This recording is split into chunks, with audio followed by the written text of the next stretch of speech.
16 মাসের শিশুকে রেখে 10 দিনের জন্য ঘুরতে গেলেন মা।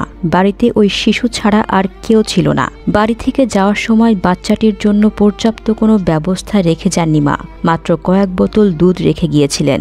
অতটুকু বাচ্চা পানি ও খাবার না পেয়ে ক্ষুধায় কাঁদতে কাঁদতে শিশু জাইলিনের মর্মান্তিক মৃত্যু হয়। ভ্রমণ থেকে ফিরে এসে শিশুকে অবচেতন অবস্থায় দেখে মা পুলিশকে খবর দেন। পুলিশ এসে বাচ্চাটির অবস্থা দেখে রীতিমতো অবাকই হয়েছেন, কারণ শিশুটির দুর্বল ফ্যাকাশে চোখ, শুকনো ঠোঁট, মুখ এবং নখের মধ্যে মলমূত্র মাখা অবস্থায় একটি ম্যাট্রেসের উপর পাওয়া যায়। পুলিশের ভাষ্য, পশুরাও তাদের বাচ্চাদের এর থেকে ভালোভাবে যত্নে রাখে। তবে ঘটনাটি গত বছর জুনের হলেও তদন্তের পর গত মার্চ মাসে সাজা ঘোষণা করা হয়। সাজা ঘোষণার সময় ওয়াইহো অঙ্গরাজ্যের একটি কাউন্টি আদালতের বিচারক ব্রেডন শিহান এ ঘটনাকে চূড়ান্ত বিশ্বাসঘাতকতা বলে উল্লেখ করেন। শিশুটির মা ক্রিস্টেলের উদ্দেশ্যে বিচারক বলেন, আপনি যেমন আপনার ছোট শিশুকে বন্দী অবস্থা থেকে মুক্তি দেননি, তেমন আপনাকেও বাকি জীবন বন্দী অবস্থায় কাটাতে হবে। তবে পার্থক্য হলো, কারাগারে অন্তত আপনি খাবার এবং পানি পাবেন, কিন্তু শিশুটি তা পায়নি। ময়নাতদন্তের রিপোর্টে জানা যায়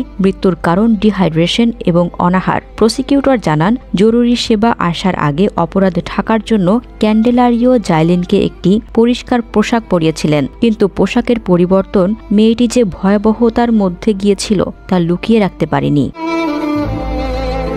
এরপর ক্যান্ডেলারিও নির্মমতার গল্প উদ্ঘাটিত হতে শুরু করে। ফারাগলিয়া বলেন, জাইলিনকে প্রস্রাব ও মল ঢাকা একটি গদিতে পড়ে থাকতে দেখা গেছে। পশুরাও তাদের শিশুকে আরও ভালোভাবে যত্ন নেয়। দুর্বল ফ্যাকাশে চোখ, শুকনো ঠোঁট, মুখ এবং নখের মধ্যে মল লেগেছিল জাইলিনের। মৃত্যুর 2 মাস আগের তুলনায় তার ওজন 7 পাউন্ড কম ছিল।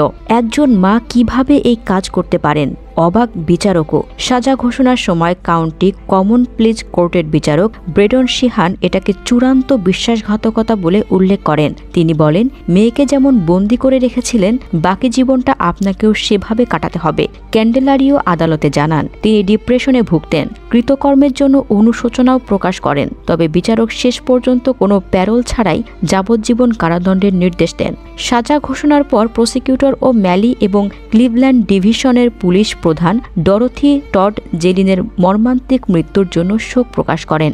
পাশাপাশি তিনি জানান, এ ধরনের ঘটনায় দোষীদের কড়া শাস্তির সব রকম ব্যবস্থা করবেন তারা। বিচারক ও ম্যালি একে মায়ের অকল্পনীয় স্বার্থপরতা আখ্যা দেন। তিনি বলেন, পিতামাতা দায়িত্বের অবহেলা করলে কি ভয়ঙ্কর পরিণতি হতে পারে এটা তার উদাহরণ। পাশাপাশি কোনো কঠিন শাস্তি শিশু জাইলিনকে ফিরিয়ে আনতে পারবে না বলেও দুঃখ প্রকাশ করেন তিনি। জানা গেছে, ক্যান্ডেলারিও 2022 সালের নভেম্বর থেকে ক্লিভল্যান্ডের একটি প্রাথমিক বিদ্যালয়ে সিটিজেন্স একাডেমি গ্লেনভিলে কাজ করেছিলেন। তার গ্রেফতারের খবর প্রকাশ্যে আসাতেই স্কুল একটি বিবৃতি জারি করে ক্যান্ডেলারিওকে চাকরি থেকে বহিষ্কার করার কথা ঘোষণা করেন।